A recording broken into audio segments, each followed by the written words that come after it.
Hey, what's happening? What's happening? Buenos dias. Look who's here. There she is. Channeling her purry feline energy right into today's show. She got an early start today. Yes, she did. Yeah, she sure did. Jasper, right on the wing commander. What's going on, buddy? How is everybody this morning? Are we ready for another day? Another day in the neighborhood, as it were. I looked at any of the headlines today. I don't know what's going on, although I'm sure there's plenty, absolutely plenty to talk about. Over on 15, we'll be talking about the helicopter crash. Wow. Now, if this is true, wow, there are some major stories here. Child appears to die suddenly next to Canadian Prime Minister Justin Trudeau. Wow. Okay. We're going to have to explore that over on 15. Nobody wants to see that. And then I guess Graceland is in foreclosure. That is rough. Wow. Anyway, when Graceland falls, how far can America be after? Greetings. Let's see who we have here. Padrita Pebbles. What is going on? Padrita. Oh, she's number one today. Bat and leadoff. DJ MC coming in right there in the number 2 position. Ms. J. Greetings. Liddy Lou. What's happening, Liddy Lou? Road trip 1981. South Central, Texas, checking in. Hey, come back. Jackie Delario from South Jersey in the house. There's my man Ryan, the president of the Introspective Woodworkers Union of the World. Warlanda, Southwest Virginia, checking in. Nora Rashid, the queen of speed, got the pedal to the metal.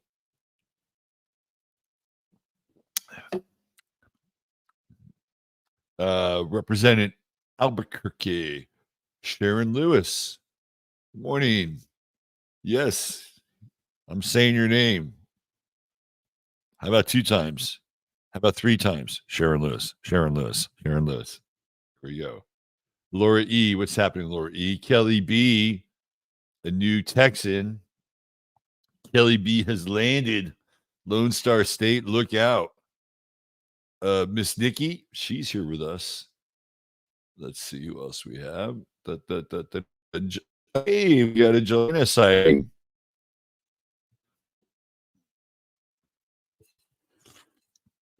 Buenos dias, Jelena. Always good to see you. Meow meow kitty poop, meow meow kitty poop, and then right behind meow meow kitty poop, we got meow meow.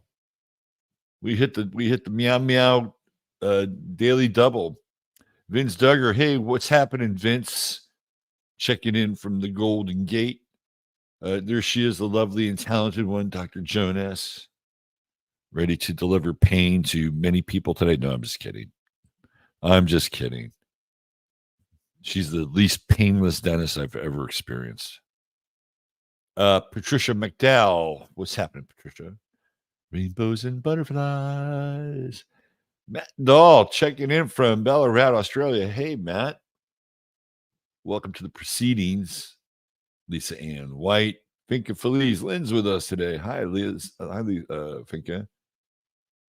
So what do you know about the helicopter that crashed? Is from Houston. Oh, how about that? How about all these world leaders all of a sudden dying, and feels like there's some kind of who's killing the great chefs of Europe thing going on here. What's the dot to connect? Are they anti NWO? Are they pro BRICS? We'll get into it over on 15. Dave Sullivan is here. What's happening, Dave? Claire, my Rose. I watched Caitlin Clark get leveled.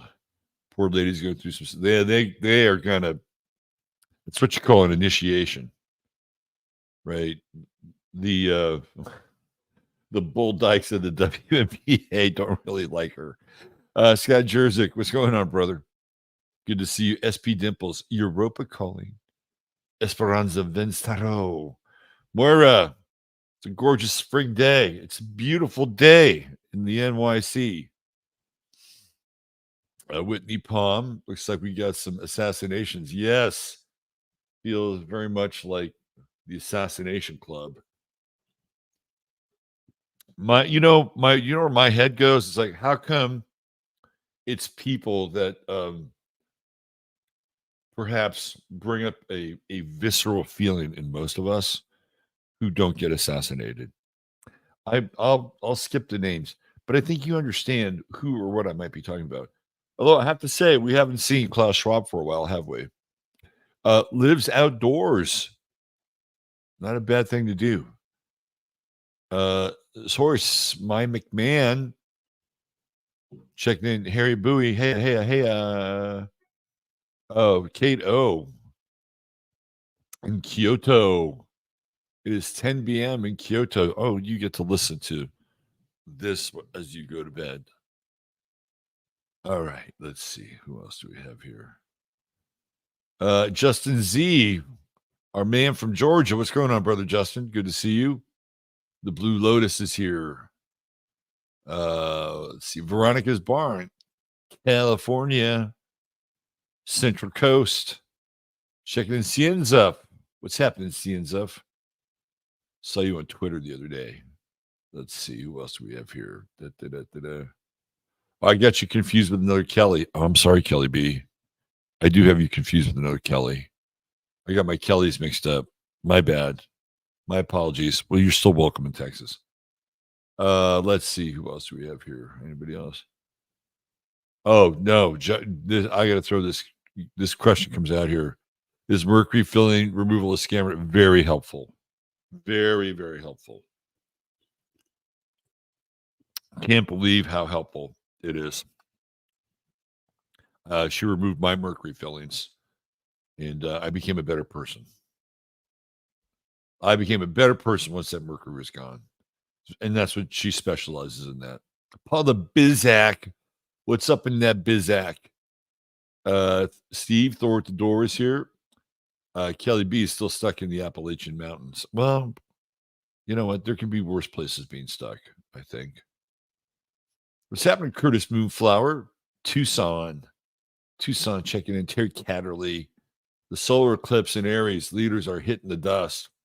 Kind of feels that way.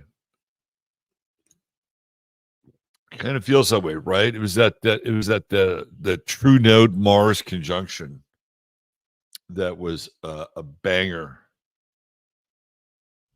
Still seems to be. Okay, are we caught up to speed here? I think I just about everybody. Just do a quick scroll through. I think we're good. Oh, Guy Travelog. Can't forget Guy Travelog or Rizzy Beth H. for Platinum Happiness 2024. Okay, we're all here. Nor thought that comment was funny. I think it's pretty funny too. Let's see. Who else do we have here? What's going on? What is going on? There it is. There it is. Ladies and gentlemen, boys and girls, all sentient beings, we are in the sign of Gemini. Oh boy, it's that time of year. Gemini is here and here. It is here. And Gemini to me is probably the most fascinating sign in the zodiac. because I love mirrors, reflections, doubles. There's something about there's even something in my chart. I forget where, but I've got this thing in my chart that's really connected to uh this concept of Gemini. And I've told this story before, so some of you may know it, but since some of you are new, I get to tell the story again. It's the weirdest Gemini story the weirdest Gemini thing I've ever experienced in my life. And I think this was in two, when was this? 2000, maybe? Might have been 2000. And I was at this place. Well, it's called the Phoenix Motel. This is true in San Francisco, and it's where all the rock bands would go and stay.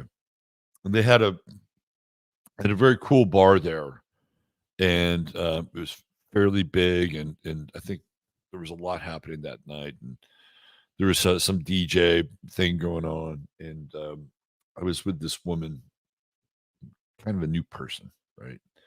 And so I decided to really dumb. I decided that, hey, let me impress her. Let me show her this hotel. It's actually a motel. Let me show this motel because it was kind of cool in some ways. And so there's the bar, lounge, and then there's this hallway, and then there's this area where you check in, and it's kind of cool. Anyway, so I the hallway, of course, it's interior, and it's maybe, I don't know, 15 feet long, maybe 20 feet at the most. And on the side are mirrors on each side. And I'm walking through there, and I said, "And welcome to the Hall of Reflection." And I swear to God, this is a true story. This guy walks towards me, and he is a fucking spitting image of me, like height and everything. We both look at each other like it is so weird. Like like he said, you know what I mean? It was like, whoa. Has that ever happened to anybody out there where you see somebody looks almost just like you, and I don't know if you talk to him or you're confused or whatever, right? But I see this dude and he's walking right past me, and just before he comes in, I say, "And here's the Hall of Reflection," and there's my fucking reflection walking, and the woman was like, she just rolled her eyes and she was, whoa. It's very weird. Anyway, a little get off moment with Gemini. So here we are, zero Gemini. Get ready for I love Gemini because it's got high strange. Isn't this Pride Month too now? But they always do it in Gemini as well. Yeah, I think so. Okay, well we'll be sure to start. Uh, I'll have an LGBTQ plus background for the entire month of Pride Month. No, I don't think so. I don't think that's happening. Not that you can't experience that on your own. If that's what you want to do or choose to do, hey, it's your body, your bodily fluids. You can do whatever you want. All right, Sun in Gemini, and it is conjunct Jupiter. We've had the Sun Jupiter conjunction, and it's still conjunct by degree. And we're trying to stay grounded with everything with Taurus here. And Jupiter is about to go into Gemini as well. I think what, in 4 days? Was it the 25th? So we're gonna have a Jupiter transition as well. And man, things are going. So you know what's interesting along these lines is there are so many posts and tweets on Twitter about how different Joe Biden looks. Like it's not even it's they're not even trying to hide this thing anymore. Like there's no way that this guy is this guy and this guy is this guy. Like who's going to show up at the debates, right? So this whole double thing and clone thing and stand-in thing. I am surprised, honestly, that it has not been spoken of in the press in any ways, right? Like I'm sure people, oh, that's absurd. That's absurd. What are you, some kind of conspiracy? But I think it's worth asking about. Like somebody in that press corps said, "Can you please explain something to us?" We have seen pictures of President Biden where clearly there are the eyes are different and the ears are different. Can you explain that to us, Karine Jean Pierre? Uh, Seriously, it's been all over Twitter, and will be until it won't be. But I think this is going to be a very interesting period of time where it's going to be talked about ad nauseum. But we have some really nice things happening today. Venus Uranus conjunction. So go out there and make friends with a weirdo. Make friends with a weirdo. Today's I bonded with a weirdo day. The Venus Uranus conjunction, in terms of relationships and relating, things happen very quickly out of the blue. So sometimes with this Venus Uranus conjunction, unusual relationships can spontaneously occur. And that's on the table here, right? There's also a wider latitude for dealing with people with the Venus Uranus conjunction. Like, you know, differences aren't as big or as important in some ways with a Venus Uranus conjunction. So that's pretty cool. Uh, to quote Rodney King, can't we all get along? It's kind of like that, although not entirely. That would be more like Venus Neptune, and everybody just forgives everybody. But it's a I think it's a fine aspect, and yeah, it allows people to kind of handle other people's unique qualities in a way that is not threatening. Right? That's what it's about. Tomorrow, that Venus goes into 28 Taurus. And then by the end of the week, we got Venus and Gemini. A whole lot of Gemini on the way. Uranus will still be sticking around. Saturn getting ready to max out here. It'll peak at 19 degrees, and then it'll start its retrograde motion. So that'll be interesting when we go into Saturn retrograde. And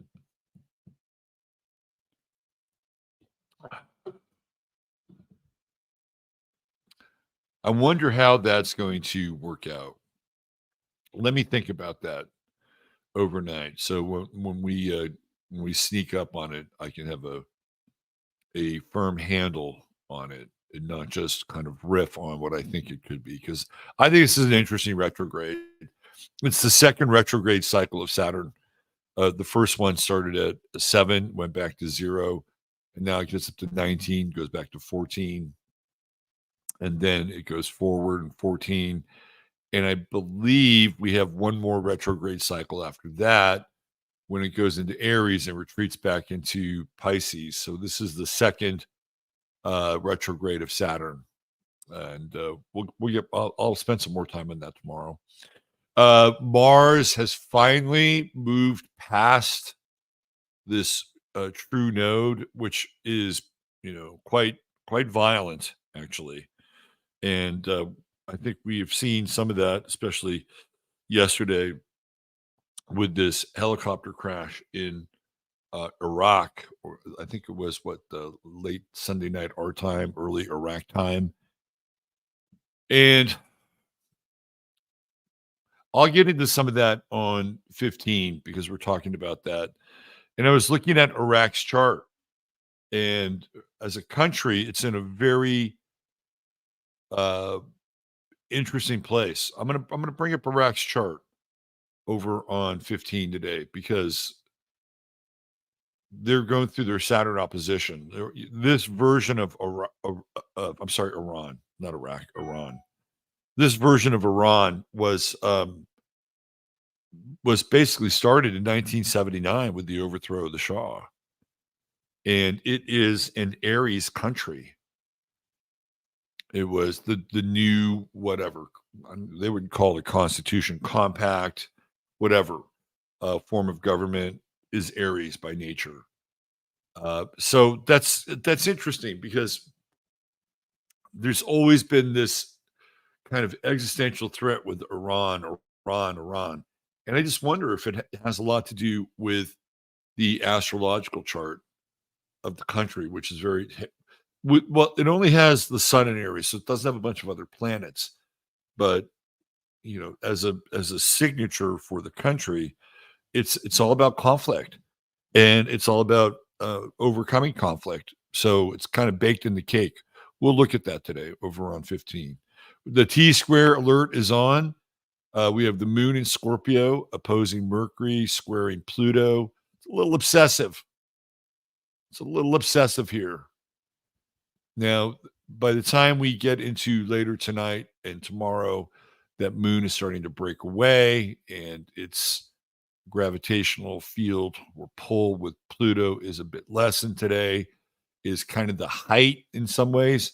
Actually, last night was the height of this moon Pluto square and the Mercury opposition. It's all about mine. This is mine.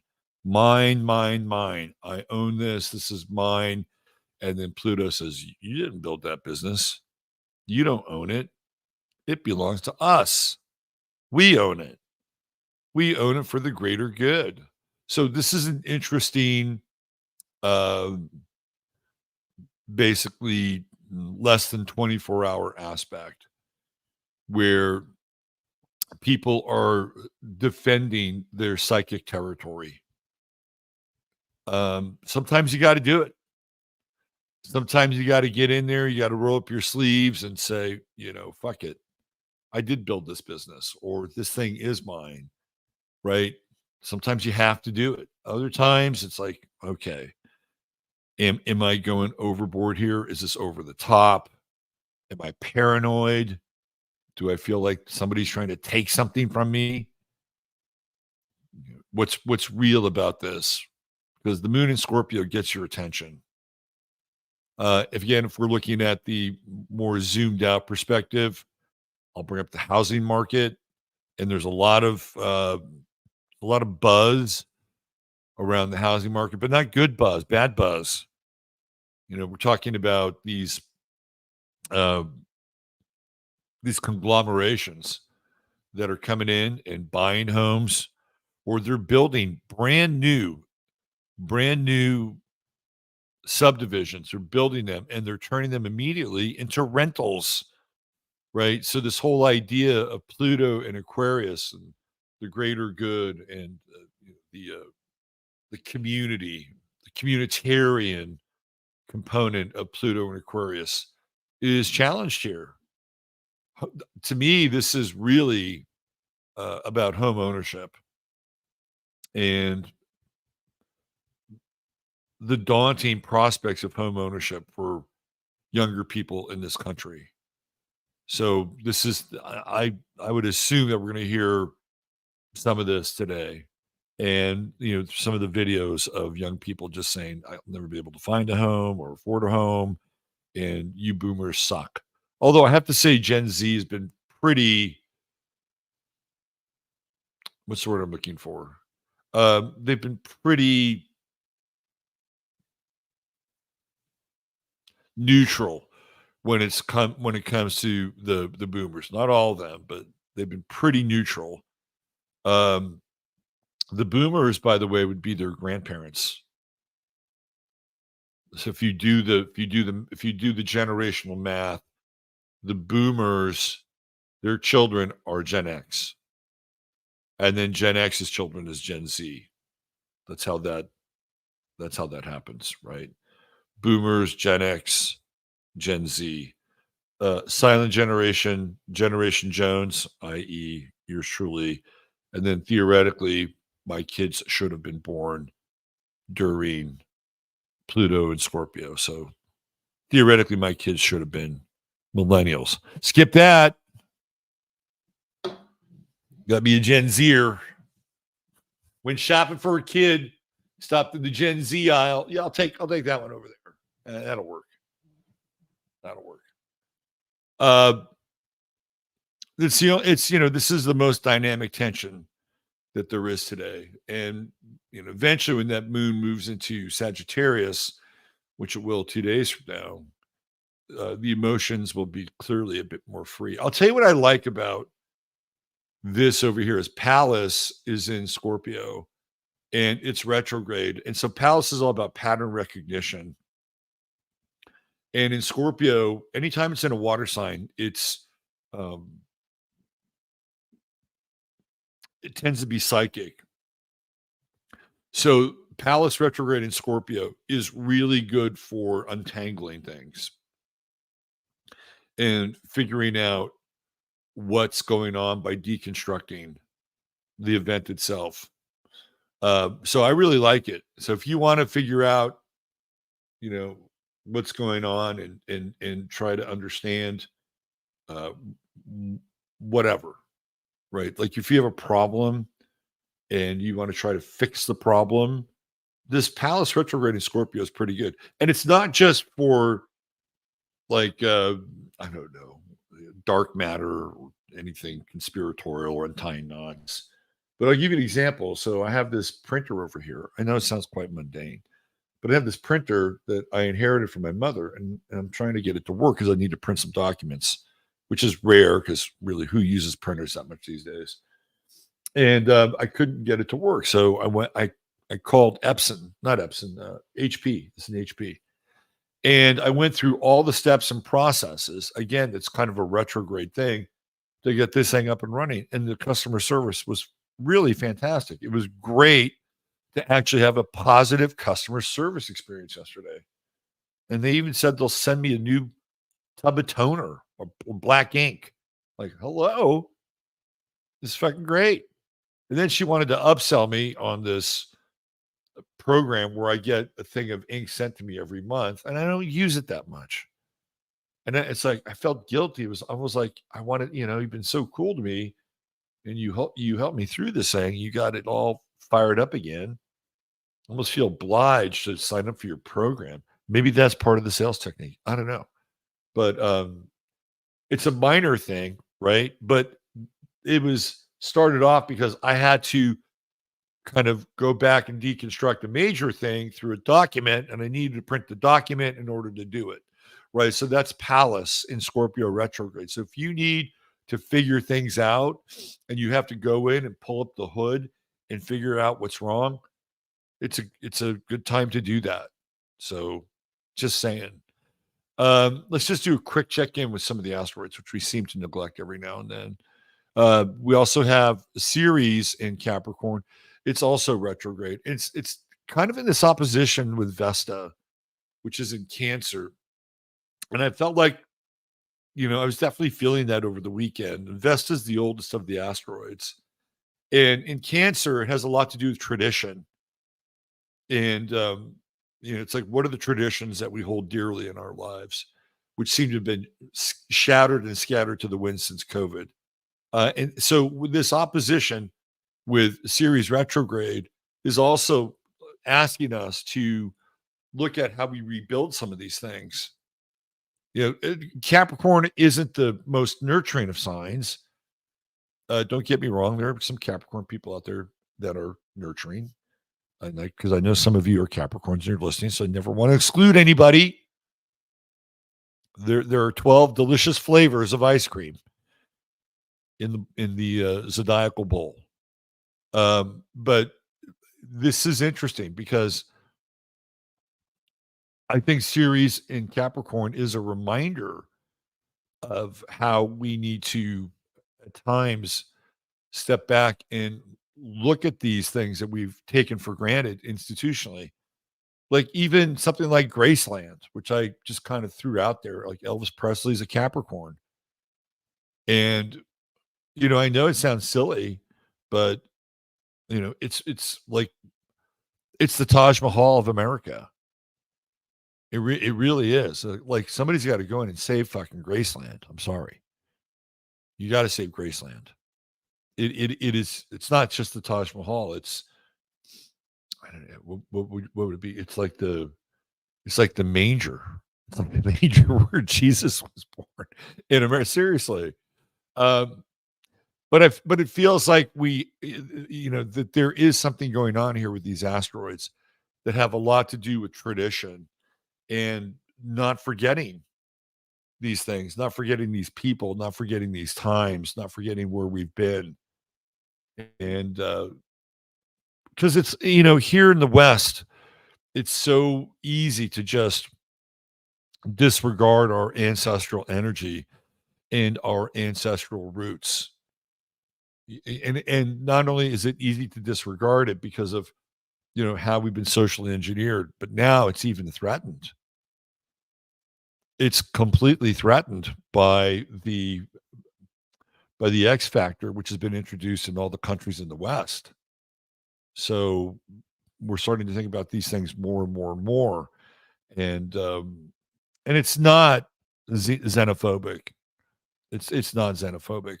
It's a natural response to people and your roots and your bloodline. Because you don't have to be a royal to have a bloodline. Everybody has a bloodline, and blood is a very powerful transmitter of history and identity. Why do you think they prize it so much?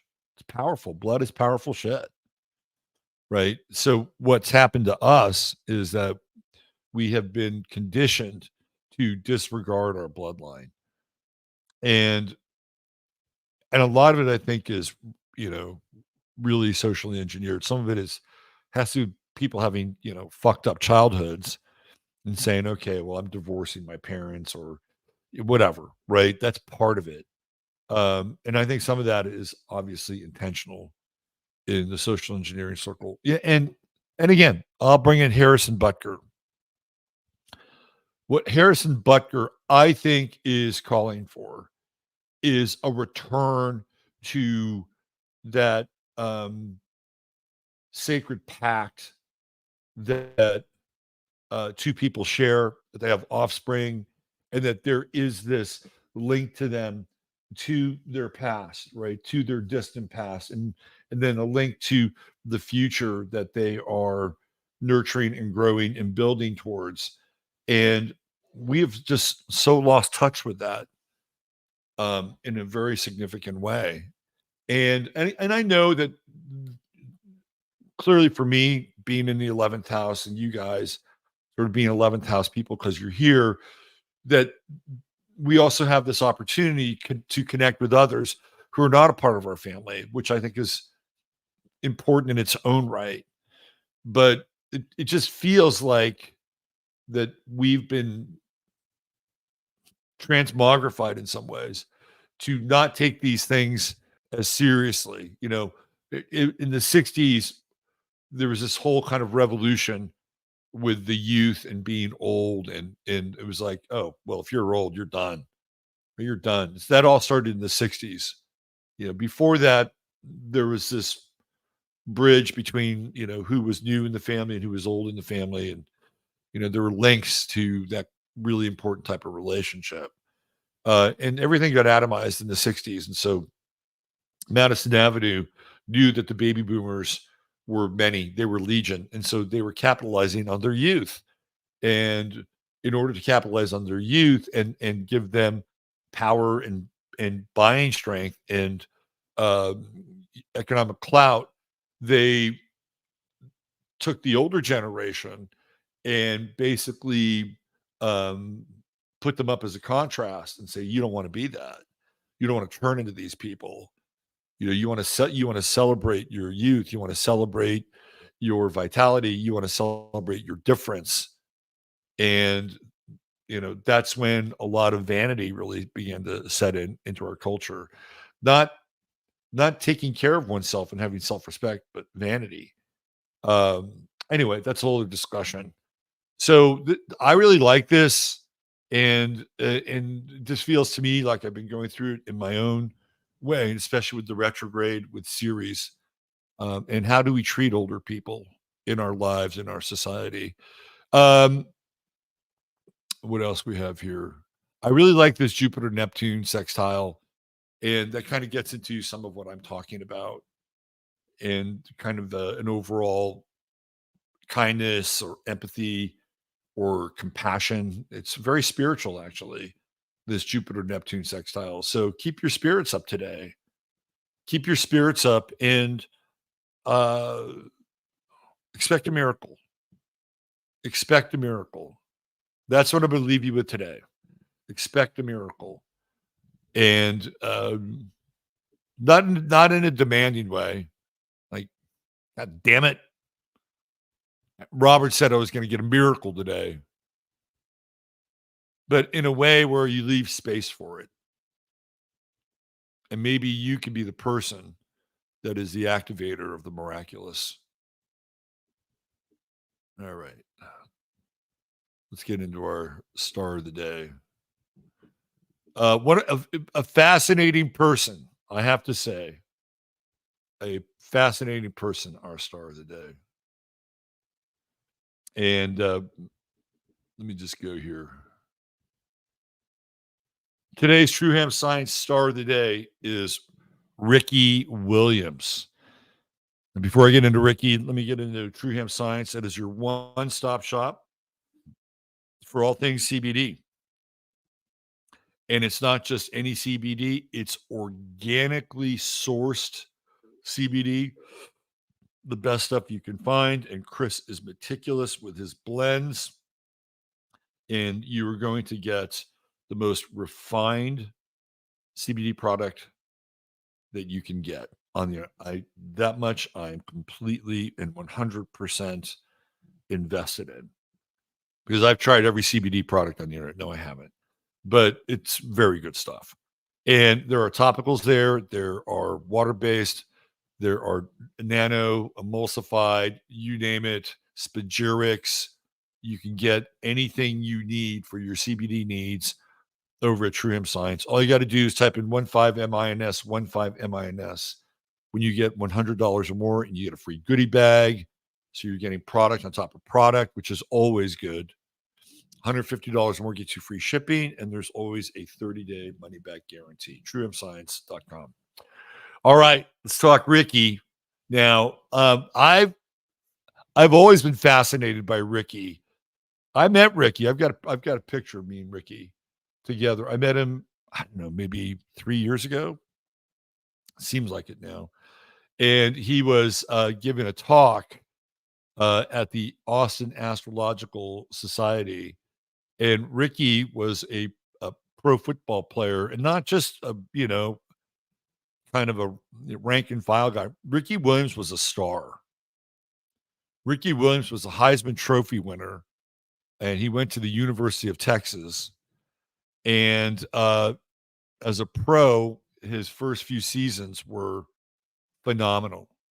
Ricky was an amazing running back.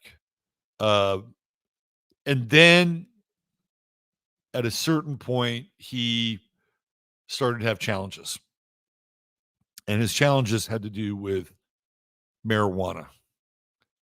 And he kept getting busted for marijuana. And eventually he winds up making a decision that marijuana is more important than his football career. So he goes and plays in Canada, where marijuana is legal. So he can, stay in the game and be able to do his thing, right? Stay in the game and do his thing. So, but along the way, he drops out. I mean, he literally just drops out of football, and he winds up moving to like Grass Valley or someplace like that.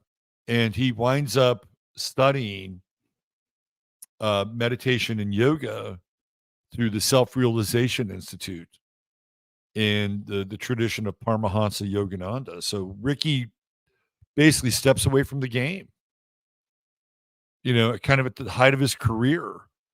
And then he starts to study acupuncture and Chinese medicine. There's a great 30 for 30 documentary on him, and it's called Run, Ricky, Run. And it shows you the complexity of his personality.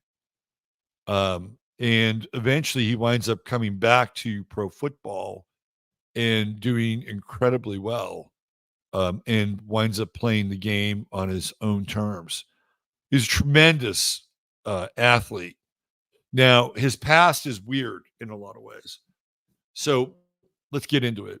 He's got this Venus Mars conjunction in Aries, right? So, one of the things that I have talked about with Venus Mars is that there is this inherent kind of masculine approach and inherent feminine approach. And sometimes they can be uh, seen in one person simultaneously. I'm going to show you a picture of this, which is, let me see if we can find this here, so you guys can see what I'm talking about. I mean, there's no more explicit image than Ricky Williams with Mike Ditka, because Mike Ditka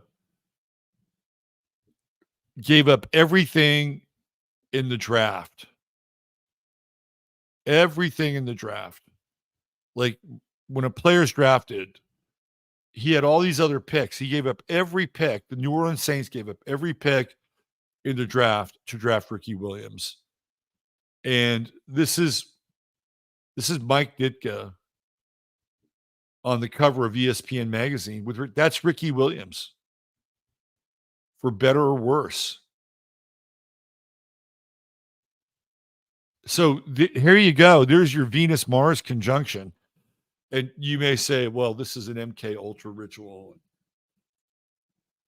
I wouldn't necessarily have a problem with that, but I'll tell you why I think it's not an MK Ultra ritual, although it clearly looks the part, doesn't it? And that Mike Ditka is the coach of the New Orleans Saints. So somebody at ESPN got this great idea for this cover, and Ricky agreed to it. Ricky didn't have to agree to it. He didn't have to agree to it. Oh, you can't see the pic? All right, sorry. Hold on. Let me do this. My bad. Let me share the screen on this. Here's what I'm talking about, right? There's Ricky right there. And there's Mike Ditka. So he didn't have to agree to it. He did agree to it, though. And I think it has to do with the fact that he's a Gemini and he's got this Venus-Mars conjunction. And I don't think Ricky ever dressed up like a woman again. Here he is with Jim Brown. And Jim Brown is like, Ricky, I'm going to set you straight. Yeah, I know they put that dress on you, young man, but I'm going to set you straight. Right? Jim Brown trying to do right by Ricky. But you can see that Venus-Mars conjunction. The other thing too is he's a warrior, right? We can see that, and even talked about this because he talked about the nodes. Ricky's an astrologer. And he talked about how the South Node was, and this Mars conjunction is representative of his ability or need to reenact the warrior in his life. And he did that through football. Ricky's very self-aware. The other challenge that Ricky had, and this comes up in the documentary, is that his father appears to have molested him when he was young. And that's why I say that when you see that cover, that he was probably more amenable to being shot as somebody who's wearing a fucking bride's gown with Mike Ditka, based on not only the Venus-Mars conjunction, but also what took place in his 8th house as a kid. And that comes up in the 30 for 30. And so that's to me, it's really fascinating, and you can just see this thing getting played out. He has Jupiter on his midheaven, and he has an insatiable curiosity, yoga, Chinese medicine, astrology. He was part of this kind of consciousness movement, which was I think called Access Now or something like that. Like Ricky is always kind of on to the next thing. And I think now he's into cannabis. Like he's like, okay, well, let me lean into cannabis. And I think that's his latest product. He's got a lot of baby mamas. There are, I think, more than a couple of women who have given Ricky children, Moon and Cancer, 10th house. And so this is also representative of being in the public. You know, sometimes with the moon in the 10th house, you can be embroiled in scandal. And for Ricky, it was, there were people that were pissed at him, like, oh, he's smoking his life away. Ricky had social anxiety disorder. So getting high was a way for him to deal with the fact that he was terribly, terribly shy in a lot of ways. His son has a lot of minor aspects, but not a lot of major aspects, even though it's in the ninth house. So it was a way for him to deal with his personality and dealing with the public, which he was not very comfortable with. The moon in Cancer is quite retiring, actually. So that was part of it. The other part was that he would get high also because it would help his body heal from all the punishment that he would take as a running back. But this moon would pop up every now and then, and there would be some kind of Ricky. And the other thing too is that like the moon, he would phase in and out of the NFL.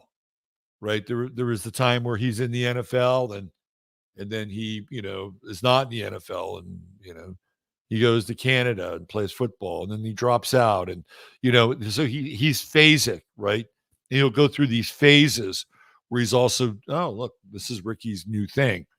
Now what's interesting is that he's a student of Stephen Forrest and evolutionary astrology.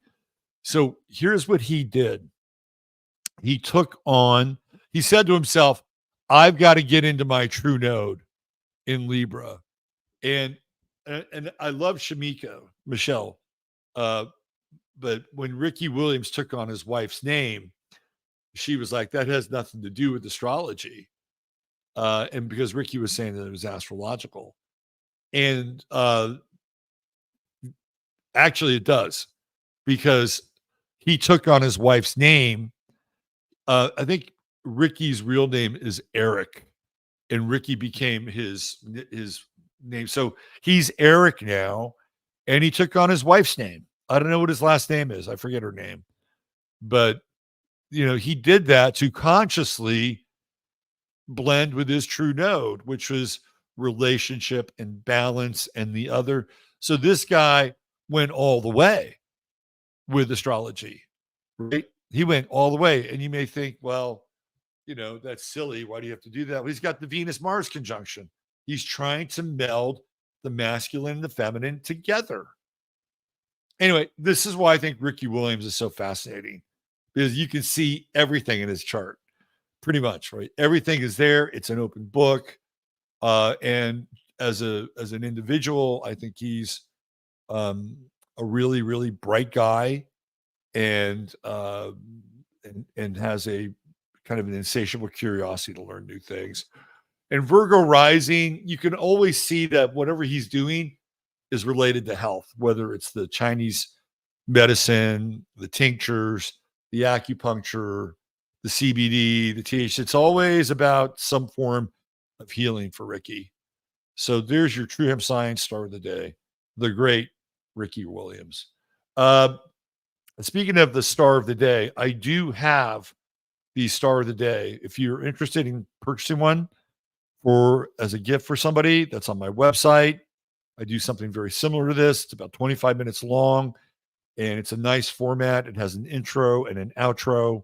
So they make great gifts. and some people even get them for themselves. So you can find that on my website and all the other things that are available here for you as well. Locals, you can sign up for my locals page here in the show notes. What else? If you want to buy me a cup of coffee, uh, feel free to do so. I have divorced from PayPal, and some of you are aware of that because your monthly contributions are no longer being accepted by PayPal since we're having a divorce, and that has really put a major crater in uh, my income stream. I'm just going to be straight up and honest, right? So I appreciate all the support you've given me. And if you want to continue to support me, please go to the locals page and you can, sign up there. And there's a, in front of the wall and behind the wall membership. The behind the wall membership is $11 per month. And that's quite helpful. I put out a ton of content and none of it is behind a paywall. Although now that I have locals, some of it will be behind a paywall. That'll be exclusive content that locals members will get. Just like I was doing every month with the members, right? And I'd send out an email and, we would have webinars, or if you weren't at the webinar, I'd send you the recording so you'd get the webinar, right?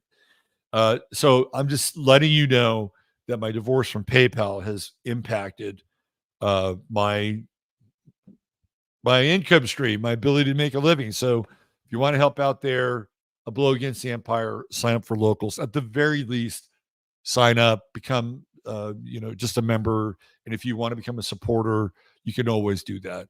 Okay. So that's it. I think. Did I leave anything out? Come join us over at 15. Link is in the show notes, and we're good to go.